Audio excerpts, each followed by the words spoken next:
About a year ago, I bought the brand new iPad Pro. This thing. I wanted a device I could read on and watch movies and TV, of course, but in one specific aspect, it really surprised me. I knew that the new iPad was going to be a lot better than my old one. I've seen people on YouTube do the challenge of using the iPad as your only computer, and it's actually starting to seem possible. In the year I've had this iPad, I've often used it as my primary device as well. It's both lighter and more portable than my 16-inch laptop, so it's been so easy to just pop it in my bag and bring it with me to the library or on the train.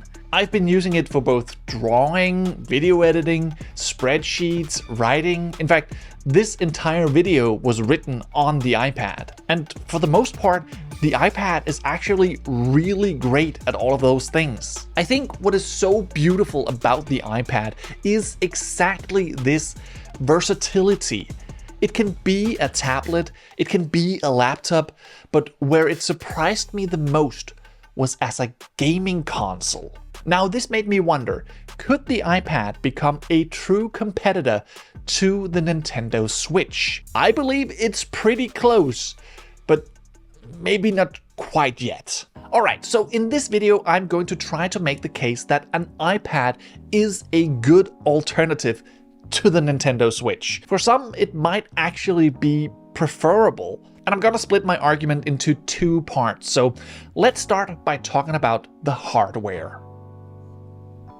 Now, while this 13-inch model might seem a lot bigger than the Nintendo Switch, it's actually only slightly heavier than the Switch 2, and you get a much bigger screen and it's slimmer and more easy to fit into a bag. And I mean, you don't even have to go for the 13-inch, you could just go for the 11-inch or even an iPad mini if you want something smaller, though even on the iPad mini you get more screen than on the Switch. I also just think that the feel of the device is better on the iPad. The Switch feels a little bit more like a toy. So if you want a device that can play games, but that you can also use for other things like note-taking or watching YouTube, the iPad could be the way to go. I do think that one major advantage of a dedicated gaming device is when it comes to controls. The expectation from game developers is that if you're gaming on the iPad, you're probably using touch controls, and while that's great for some games like card games or games that are made specifically to utilize the swiping gestures, when it comes to AAA games or games that are also made to be played on other consoles, it often gets really finicky and unintuitive to play with the on-screen controls. It's very clear that a lot of those types of games are made to be played with a controller, so what I would recommend is that if you want to play games on the iPad, you should just go buy a controller. I bought these wonderful little controllers from 8BitDo, which I believe are actually designed for the Switch. But I just love how their small size makes it easy for me to just toss them in my bag when I'm going on a trip, and they have all the buttons and sticks that you need. But hey, if you already have an Xbox or a PlayStation controller lying around, you can just use that as well. But I mean, take a look at this setup. This is so clean, and now I'm ready to beat anyone in Mario Kart wherever I go. Alright, now, let's talk games. Obviously, the iPad can play all of your regular old mobile games like Candy Crush or Angry Birds or Balatro even. You know, the dad games, the casual lean-back games. And that's fine. The iPad is probably the single greatest device for that type of game. But sometimes you just want a bit more of an immersive experience, something with a bit more substance. We are beginning to see more and more high-end AAA games coming to the App Store. Apple is very happy to tell you that the latest Assassin's Creed is on iOS. And you can definitely get some really great games that way. One of my favorite games has been Divinity Original Sin 2, which is the previous game from Larian Studios, who made Baldur's Gate 3, which of course is one of the greatest games ever made.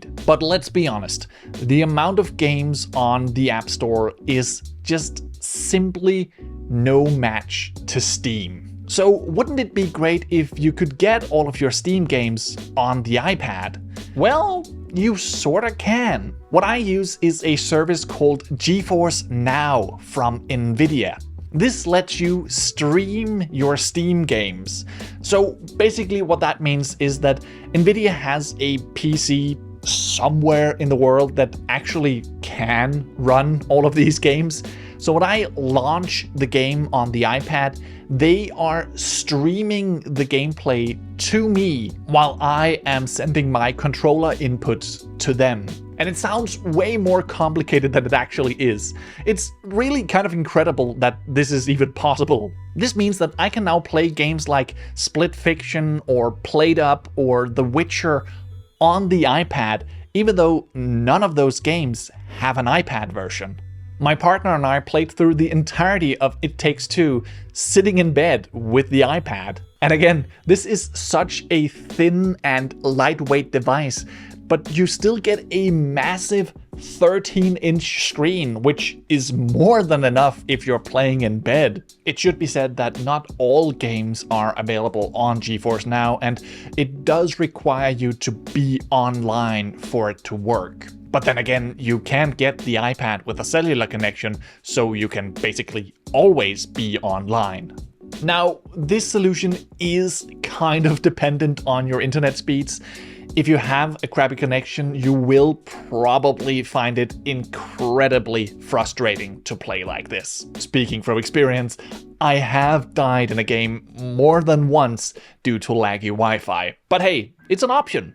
Another option that only just recently became feasible is emulators. With an emulator, you can play all of your old retro games on your iPad. I'm talking NES, N64, PlayStation, Sega. I've revisited a lot of my favorite PSP games, and it's awesome to be able to play these games again on a much bigger and brighter screen. We even had a heated Tetris tournament in my family when we were on holiday together. There are a lot of different emulator apps on the App Store now, but the one I use is called RetroArch. It is a bit complicated to get it to work, but I strongly recommend that you start by watching Retro Game Core's video on using RetroArch on iOS devices. He takes you through the whole setup process, and he is much more knowledgeable about emulation than I am. But once you get your emulator up and running, it really feels like your iPad just turned into a games console. I mean, look at this. My iPad is basically a PlayStation now. And there are so many ways to tweak your experience and make it work exactly how you want it to. So if you're into tinkering, this is so much fun.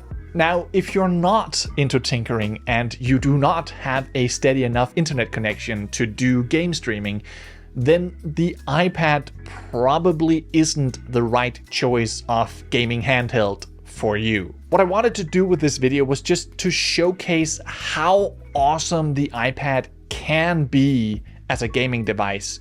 But of course, it still comes with all of the drawbacks that you might also experience if you try to read on the iPad.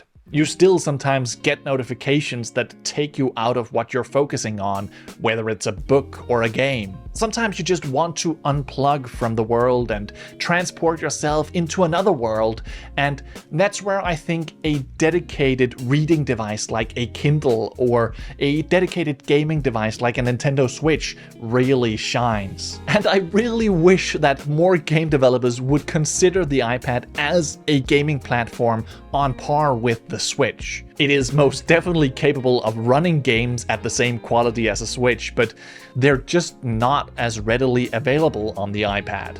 Of course, you can't really blame developers. They release games for the platforms that they believe their audiences are on. But maybe Apple could do a little bit more to incentivize developers to port their games for iPad as well. I've heard some people suggest that Apple should make their own controller, both to signal that they are serious about gaming and for developers to have a specific controller in mind when they design the controls for the game. I do think that would probably help, and I would love to see what an Apple-designed controller looked like. I guess this video is really just me trying to encourage more people to play games on their iPads so that more developers actually make games for the iPad so that I have more to play. But while we wait, I would love to hear what you guys think. Have I inspired you to play more games on your iPad?